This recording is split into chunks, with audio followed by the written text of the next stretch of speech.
Bien, Seba. Bueno, vamos con la parte de ambiente.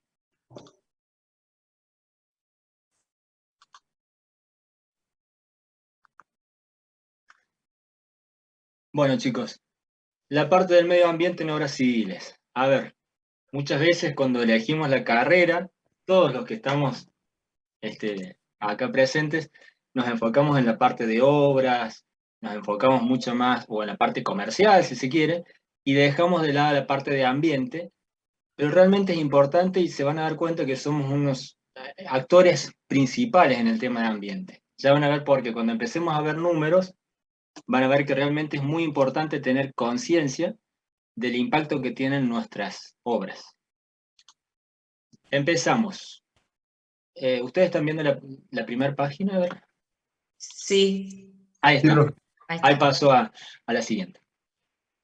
Impacto ambiental son las modificaciones realizadas en el medio ambiente como consecuencia de la explotación, utilización de los recursos naturales por la construcción de obras o por la contaminación. Este es el impacto ambiental de las obras civiles.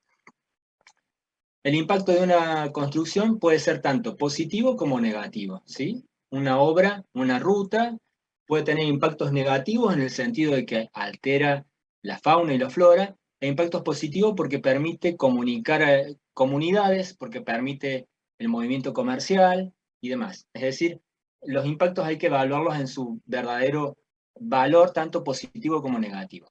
Vamos a ver un poquito de los impactos negativos. Los materiales. La elección de los materiales a la hora de construir es determinante y por lo general se utiliza acero, cobre, vidrio, madera, polímeros, entre otras, y su forma de obtención implica la destrucción de energía y del hábitat. Piensen en el acero y en el cemento. Para su elaboración tenemos los grandes hornos, los altos hornos, que implican un consumo de energía enorme, ¿sí? Entonces, bueno, hay que tener en cuenta también el impacto que genera el consumo de estos materiales. Energía. El montaje físico de edificios consume una gran cantidad de energía. Esta cosecha de energía fósil, generalmente en el caso de nuestras centrales térmicas, en el sistema eléctrico argentino que depende tanto de las centrales térmicas, tiene un impacto en la energía fósil muy importante. Emite dióxido de carbono y contaminantes atmosféricos convencionales, además de contribuir a la extracción de recursos y a la pérdida del hábitat. Y después tenemos impactos sistémicos.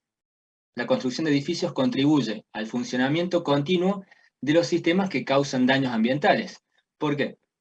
Esto incluye sistemas de vehículos a motor, sistemas de energía y datos, y el sistema industrial que produce las diversas piezas de repuestos. Es decir, es un sistema que se retroalimenta.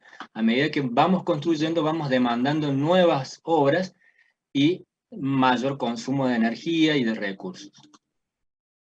Los impactos ambientales los podemos clasificar en una forma rápida en tres tipos: los locales, regionales y globales. Impacto local es cuando afectan a una zona en concreto, supongamos una cantera o mina a cielo abierto, vertederos, la explotación maderera, la construcción en zonas de alto valor.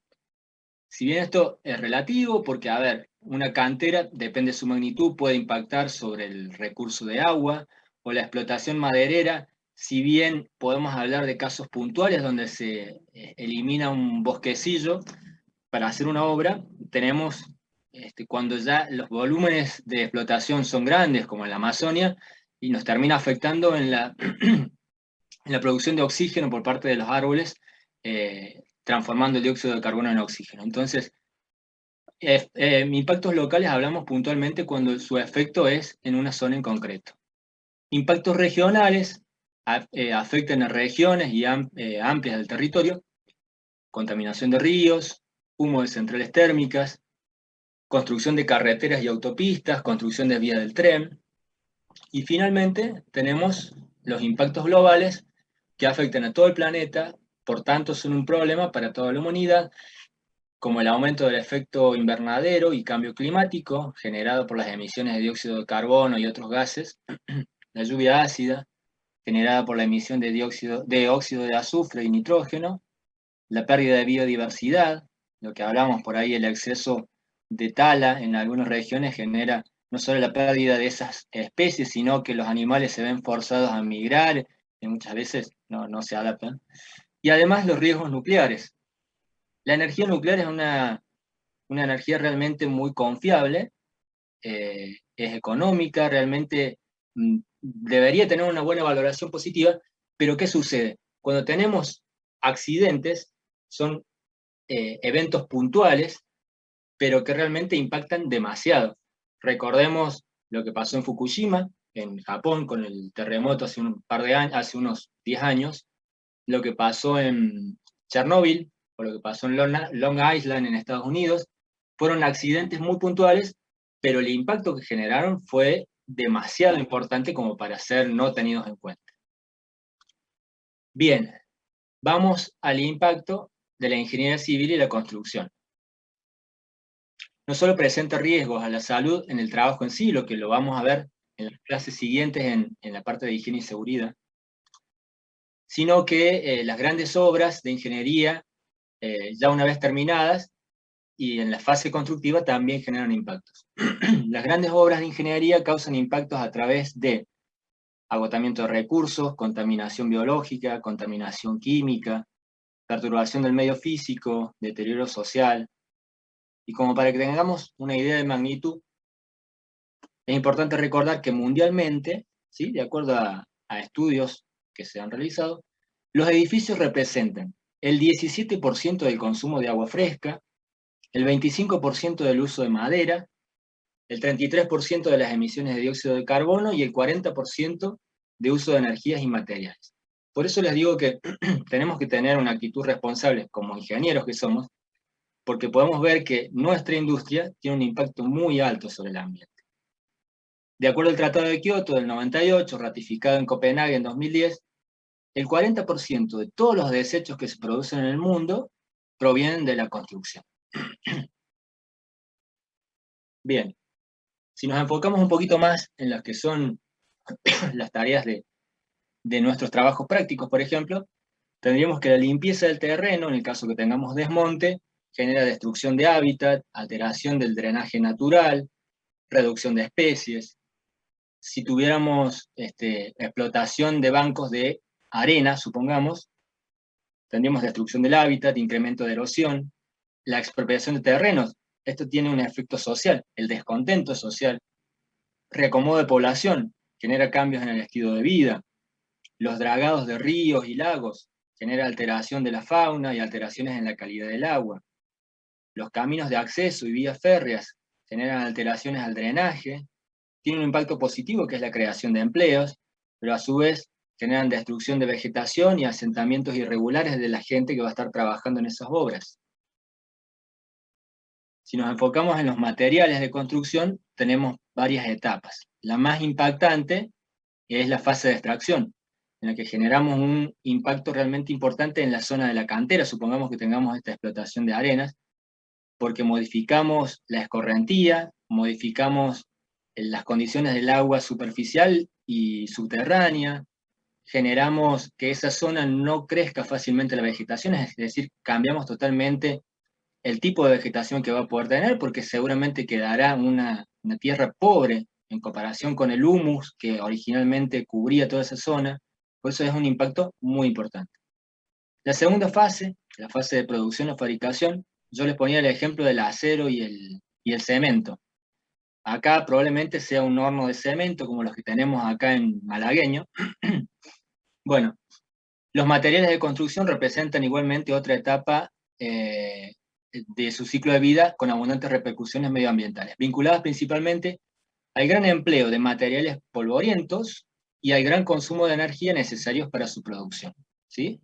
En este caso tenemos las canteras en Yoxina, acá cerca de Córdoba, el material ese va a Malagueño y ahí tenemos los altos hornos y generan material polvoriento, pulverulento, y además tienen un importantísimo consumo de energía. Después tenemos la fase de empleo o uso racional, que quizás es la más desconocida, pero no menos importante, dado que incide en el medio ambiente. Los contaminantes y toxinas más habituales en ambientes interiores y sus efectos biológicos, inherentes a los materiales de construcción en procesos de combustión y a determinados productos de uso y consumo, que van desde gases como el ozono, el radón, el monóxido de carbono, hasta compuestos orgánicos volátiles como los organoclorados, ¿sí?, que se usan diariamente en la construcción.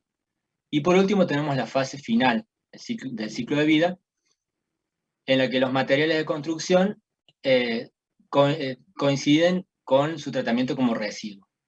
Estos residuos proceden en su mayor parte de derribo de edificios o de reformas, se conocen habitualmente como escombros, la gran mayoría no son contaminantes, sin embargo, algunos residuos con proporciones de amianto, fibras minerales o disolventes y aditivos de hormigón pueden ser perjudiciales a la salud.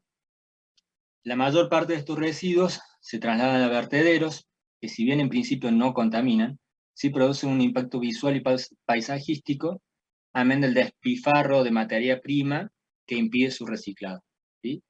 Tenemos que procurar utilizar materiales que puedan ser reutilizados, que podamos volver a darle un ciclo de vida, porque si no generamos grandes volúmenes de escombros, que como dice acá, por ahí no son contaminantes, pero sí nos alteran totalmente el paisaje y generan una zona que pierde valor, no solo paisajístico, sino valor monetario. Las zonas donde tenemos desechos, vertederos de basura, generalmente pierden valor económico. Bueno, ¿cuál es la alternativa? Plantearnos una actitud responsable como ingenieros y empezar a tener en cuenta cuestiones que tengan en cuenta el ambiente, ¿sí? Tenemos el concepto de arquitectura sustentable, también denominada arquitectura sostenible, arquitectura verde o ecoarquitectura. Una forma de mitigar los problemas es el cambio de los sistemas constructivos tradicionales por otros sistemas de edificación de tal modo que minimicen el impacto ambiental de los edificios sobre el medio ambiente y sus habitantes. Los edificios sobre el entorno natural y que mitigan dichos efectos, no solo reduciendo su consumo de agua y energía, sino también reduciendo el volumen de materiales y recursos necesarios para su construcción, reciben el nombre de edificios ecológicos. Pero hay otros factores que hacen que un edificio sea ecológico. Algunos de los objetivos de un edificio ecológico consisten en la mejora de la calidad del aire en los ambientes interiores, en proporcionar vistas del entorno o en mejorar el confort térmico dentro de esos ambientes. De igual modo, podríamos y deberíamos ampliar el concepto de arquitectura ecológica para incluir el diseño de espacios interiores que beneficien la salud de las personas. Bueno, a ver, acá tenemos una construcción con las famosas terrazas verdes, que se han empezado a utilizar bastante, pero también como ingenieros tenemos que tener criterio, porque si yo no me equivoco, con Adriana estuvimos viendo a principio de años, o en algún momento, un edificio en China, en Shanghái, donde se había Sí. aplicado el concepto de muro verde, ¿sí? Había muchísimas enredaderas, muchas plantas en ese edificio, y es una zona muy húmeda. ¿Y cuál fue el problema? La proliferación de mosquitos. Era imposible contener la cantidad de mosquitos que generaban estas cortinas verdes. Entonces Claro, tenemos, porque requería gran mantenimiento para claro, mantener todos, eran muros y techos verdes, y sí, requería también mantenimiento, y no todos lo hacían. Entonces hubo como una invasión de mosquitos, tal cual. exacto. Bien, en nuestro caso, para hablar un poco más en el entorno a Córdoba y nuestras sierras, tenemos que la época de lluvias es estival, ¿sí? Corresponde con los meses de verano y un poquito del otoño. Y sabemos que desde mayo hasta octubre no tenemos casi nada de precipitaciones.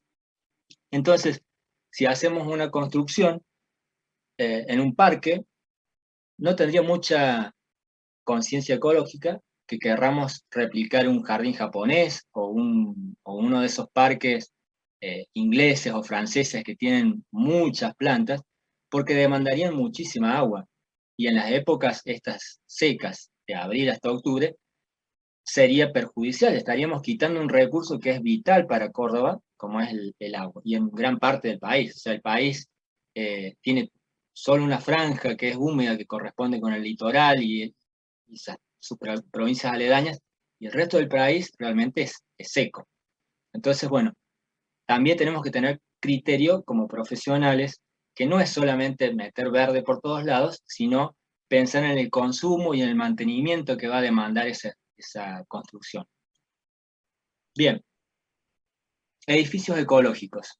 Los edificios adecuadamente ubicados y proyectados en función de la energía, de la eficiencia energética, también pueden reducir las emisiones de carbono en otros sectores. Por ejemplo, disminuyendo la energía necesaria para fabricar y transportar los materiales o para que los usuarios accedan al mismo. En este gráfico que tenemos acá, podemos ver, está representada en una forma arquitectónica el concepto de la orientación.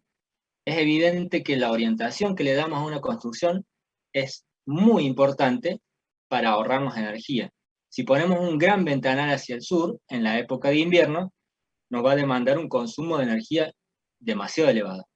Ahora, si estuviéramos en una zona demasiado cálida y tenemos un ventanal muy grande hacia el poniente, lo más probable es que debamos protegerlo de alguna forma para evitar el consumo de aire acondicionado en ese momento. Bien, un principio de proyecto ecológico consiste en utilizar múltiples capas para mejorar la eficiencia de la protección frente a las distintas cargas. Por ejemplo, la filtración de aire es decisiva para las cargas de calefacción y refrigeración de edificios. Los burletes y otras barreras contra el aire resisten mejor la filtración por viento si antes se ha disminuido su velocidad gracias a la presencia de árboles o de otras barreras contra él. Dicho de otro modo, los árboles pueden servir de manera eficaz como capa de protección. Acá tenemos representado un muro donde tenemos distintas capas que tratan de disminuir la carga tanto de viento como térmica, pero es evidente que una buena cortina arbórea que proteja la casa nos va a ayudar también tanto en los vientos como en el clima dentro de esa construcción. Tenemos acá un ejemplo, ¿sí? Una casa con varios criterios, tanto desde el punto de vista solar, de la incidencia del sol, como aspectos geotérmicos, si bien esto no es tan frecuente, pero en Argentina tenemos muchos lugares con energías geotérmicas, en el sur, en la zona de Cabiahue, en Mendoza también, y en toda la zona cordillerana, y tenemos algunas otras regiones del país donde tenemos aguas termales, y podría ser un recurso muy importante. Podemos ver esta casa, que en la etapa invernal se plantea de la siguiente forma. Tenemos la construcción y una torre que nos permite intercambio de energía, por decirlo de una forma. La vivienda cuenta con captores solares para la calefacción por suelo radiante de la vivienda. Las tenemos aquí arriba. Además cuenta con panel de policarbonato muy aislante que deja pasar parte de la radiación solar directa iluminando hasta el fondo de la vivienda. Todo este frente son paneles de policarbonato. Hay que tener muy en cuenta la orientación, probablemente esto esté mirando hacia el norte y por lo tanto el sol incide de determinada manera. En invierno es cuando tenemos el sol más bajo, entonces vamos a tener una mayor proyección del sol hacia el interior. Las ventanas superiores se cierran evitando que escape el aire caliente del interior de la vivienda, se suben los toldos interiores y las protecciones solares cerámicas permiten que penetre la máxima radiación solar al interior de la vivienda. A su vez, tenemos acá abajo un zócalo, una cámara que nos permite un intercambio de temperaturas. Se cierra esta rejilla inferior para evitar que el aire fresco ingrese al interior de la vivienda. La rejilla se regula para que entre solo aire de ventilación cuando sea necesario.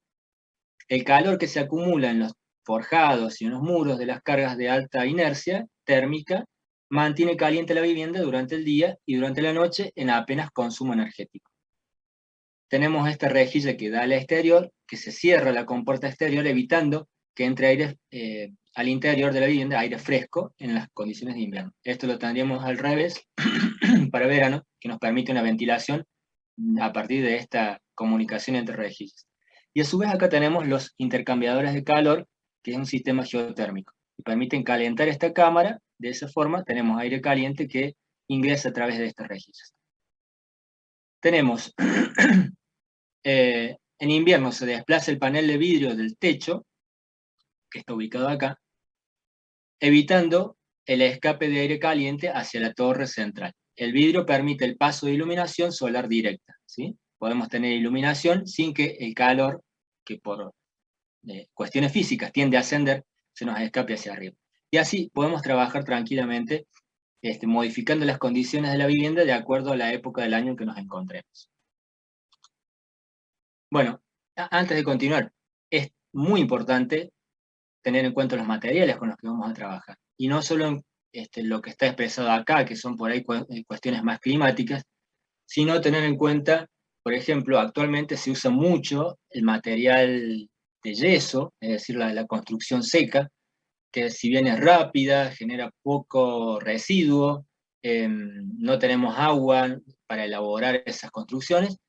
El yeso de por sí es un elemento que absorbe humedad del ambiente, por lo tanto genera que nuestros ambientes interiores se sequen, se deshidraten en cierta forma, y además que muchas veces eso nos genera, no todos, pero puntualmente hay personas que tienen alguna especie de alergia a este tipo de materiales, por lo tanto generan un ambiente que es conflictivo con la persona que está ahí habitando. Entonces también eso hay que tenerlo en cuenta, no solo el ahorro de recursos, sino también la utilidad y la confortabilidad que va a tener ese ambiente. Pasamos ya a esta parte final, las normas y estándares guías en las cuestiones ambientales. En los últimos años se han desarrollado una serie de normas, estándares, guías sobre arquitectura ecológica. Cada una de ellas refleja un valioso compromiso del medio ambiente y la salud de las personas, pero también valores y puntos de vista ligeramente diferentes. Las categorías habituales de disposiciones de arquitectura ecológica son eficiencia y ahorro energético, selección de materiales y recursos, elección y sostenibilidad del emplazamiento, calidad del ambiente interior, eficiencia y ahorro de agua, etc. Son muchos más, pero bueno, por ahí son los más importantes. Las normas ISO 14001. Estas normas surgieron con posterioridad a las ISO 9000, que son las normas de calidad, que también ya lo vamos a ver en clases siguientes. Pero la 14001 se enfoca en la parte ambiental. Las ISO muchas veces están más vinculadas a la industria que a la construcción propiamente, pero tienen plena aplicación en nuestra industria de construcción. Establece los requisitos para el desarrollo de sistemas de gestión medioambiental. A partir de estos referenciales, las empresas pueden desarrollar sistemas de gestión del medio ambiente reconocidos tanto por los clientes, proveedores, como por la sociedad en general, dándole unas ventajas competitivas similares a las que en su momento le dio la implantación del sistema de gestión de calidad. Es lo que les decía recién. Es similar al esquema planteado por la ISO 9000. Proporciona apoyo a la protección del medio ambiente en forma equilibrada con las necesidades socioeconómicas. Este sistema, al igual que el 9000, plantea un sistema de certificación, ¿sí? Se evalúa, o sea, se presenta el proyecto, se evalúa mediante auditorías y se le otorga o no la certificación. Permite a las organizaciones que la obtengan diferenciarse de otras empresas de la competencia, además de alcanzar y lograr cumplir con la legislación ambiental establecida. La ISO 14000, como todas las ISO, está basada en el sistema de planificar, hacer, verificar y actuar. Es un ciclo que se tiene que repetir, lo vamos a ver con más detalles en la ISO 9000. Bien, lo más importante de las ISO 14000. La 14001 es la norma específica que define los requisitos para implementar y mantener los sistemas de gestión ambiental. La 14004 es un documento guía sobre los principios y técnicas de apoyo para mejorar los sistemas de gestión ambiental. La 14010, las directrices para las auditorías ambientales. La 14011, directrices de auditoría ambiental, procedimientos, es la parte 1, y la 14012, las directrices para auditoría ambiental, criterio de clasificación para auditorías ambientales. Hay todo un sistema, se podría decir toda una industria. Hay gente que se dedica exclusivamente a hacer las auditorías de las ISO 14000, y bueno, realizan esa evaluación que es elevada a su vez a distintos buró, como se suele denominar, a quienes otorgan la certificación de las ISO. Si me permitís, Eva, Sí, voy a hacer sí, por favor. una leve comentario. Hay países en el mundo donde ustedes, si quieren sacar un producto para comercializar, por ejemplo, Canadá, algunos países europeos, Estados Unidos también, ustedes tienen que demostrar que en su proceso de producción han implementado alguna de estas normas y han reducido la contaminación en algún proceso de la producción. Si no lo hacen, directamente no pueden comercializar el producto. El producto puede ser desde elementos básicos, cañerías, eh, terminaciones, etcétera, o puede ser una vivienda total, terminada. A tal punto que, bueno, hay una competencia por cumplir con todas estas normativas. O sea, lo que nosotros todavía es un papelito acá en nuestro país, en otros países tiene un peso muy importante. De hecho, no pueden ni siquiera comercializar. De hecho, nosotros muchas veces recibimos productos importados que ustedes se van a fijar, desde cosas muy pequeñas que pueden comprar, desde zapatillas o ropa o electrónica, que vienen con las etiquetas de estas ISO. Bueno, quiere decir que en su proceso de producción ya tuvieron en cuenta la implementación del ahorro de contaminación de cualquier tipo, ya sea en el proceso productivo, en la culminación de una vez que se ha utilizado ese producto en cada una de sus etapas. Y es toda una competencia. Entonces, lo que está pasando en otras partes del mundo no va a tardar demasiado en llegar a nuestro país y nosotros tenemos que estar actualizando estos conceptos porque esto o sea, es el futuro de ustedes. Si ustedes quieren implementar algo, bueno, van a tener que, o sea, ya el mundo trabaja con esto. Entonces, por eso es que tan importante conocer estas normativas. Nada más que eso, Seba, Bueno, disculpa. gracias, Adri. Sí, además mencionar de que muchas veces el acceso a créditos internacionales del BID, del CAF y demás, están Exacto. condicionados a que se cumpla con estos conceptos ambientales. Bien, pasamos a otro sistema de certificación, esto más enfocado en los edificios, en las edificaciones. El LEED, que es el Liderazgo en Energía y Diseño Ambiental. Es un sistema de certificación de edificios sostenibles desarrollado originalmente en Estados Unidos, pero que se empezó a utilizar en 1993 y actualmente se utiliza en muchos países del mundo. La certificación LEED es un sistema de evaluación estandarizado utilizado para clasificar proyectos y otorgar un certificado de reconocimiento a aquellos que demuestren ser sustentables en cuanto a diseño, métodos constructivos y métodos operativos.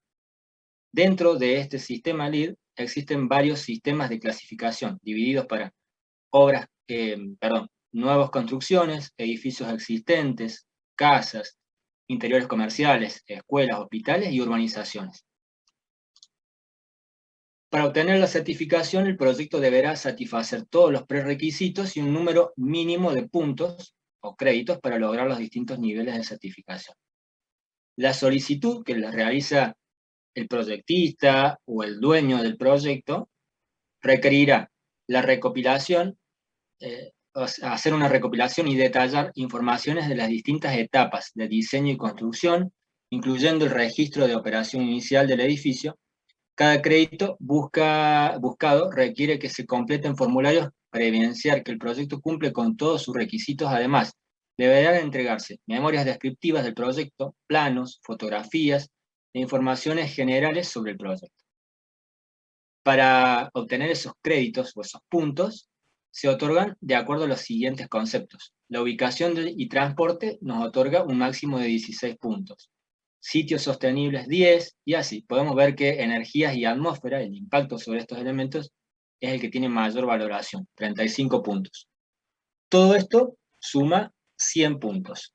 Entonces, se presenta el proyecto o la obra ya construida, se evalúa estos puntos.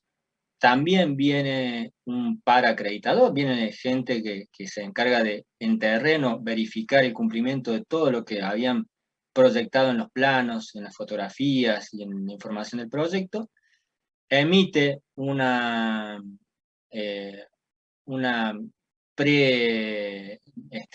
catalogación, o digamos, emite su opinión acerca del cumplimiento de esto. Luego el proyectista o el propietario tiene derecho a una réplica o a responder a los planteos generados por esa auditoría, y finalmente se emite una resolución final. De acuerdo a la suma de estos puntos podemos tener entre 40 y 49 puntos una certificación LEED, de 50 a 59 una certificación plata, de 60 a 79 una certificación de oro, y más de 80 puntos una certificación platino. En Argentina hay actualmente unos 48 edificios, principalmente en Buenos Aires, pero que están certificados con estas estándares LEED, y si no me equivoco hay uno que tiene certificación Platinum, no voy a recordar en este momento el nombre, pero bueno, es algo que también se está empezando a utilizar bastante. Como les decía, hay certificados ya 48 edificios, y hay en proyecto, de acuerdo a lo que informaba la página de esta certificación, el Green Building Council de Argentina, 250 proyectos en estudio todavía. Vamos más al ámbito local, y ya con esto cerramos. La normativa ambiental en Córdoba. No me voy a enfocar en todas las leyes que hay que tener en cuenta y demás. No sé si ustedes están cursando saneamiento y medio ambiente. La están cursando. Bueno, entonces ahí seguramente van a ver en detalle todo esto. Me voy a enfocar solamente en los procedimientos que determina la Secretaría de Ambiente y Cambio Climático de Córdoba, ¿sí? Después cada uno tendrá que averiguar, en el caso de los que no somos de Córdoba, averiguar cómo es el procedimiento en su provincia, pero en general son similares, ¿sí? La Secretaría de Ambiente y Cambio Climático de la provincia de Córdoba tiene estipulado un procedimiento dictado por la legislación nacional, provincial y local para la aprobación de emprendimientos urbanísticos, inmobiliarios, bueno, también es obviamente para desarrollos de carreteras, de diques. Todo esto tiene que tener una declaración ante la Secretaría de Ambiente. Ese procedimiento se conceptualiza en dos aspectos esenciales: el desarrollo urbano, como proceso en el ecosistema, su equilibrio y armonía, y el agua en el ambiente como recurso, es decir, el aspecto monetario, como ecosistema, en el aspecto ecológico, y en el paisaje, en el aspecto perceptual. El cuerpo principal del proceso de aprobación está dado por la presentación de las factibilidades, factibilidad de fuente de agua, factibilidad de vertido de aguas residuales, factibilidad de drenaje de agua de escorrentía, factibilidad de cloaca, factibilidad de conexión a gas, factibilidad de las cooperativas eléctricas o de PEC, en el caso de provisión de energía eléctrica, etc. Son muchas factibilidades que hay que presentar. Después viene el estudio de impacto ambiental, y finalmente, para cerrar todo el proceso, viene la audiencia pública, ¿sí? Acá tenemos algunas tablitas que simplemente ejemplifican un estudio de impacto ambiental.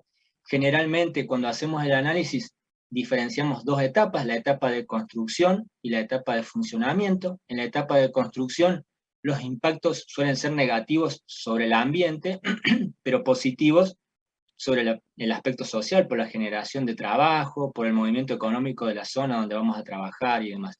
Y en la etapa de funcionamiento, los aspectos en general suelen ser positivos, tanto en la parte del ambiente o del ecosistema, como en el aspecto social.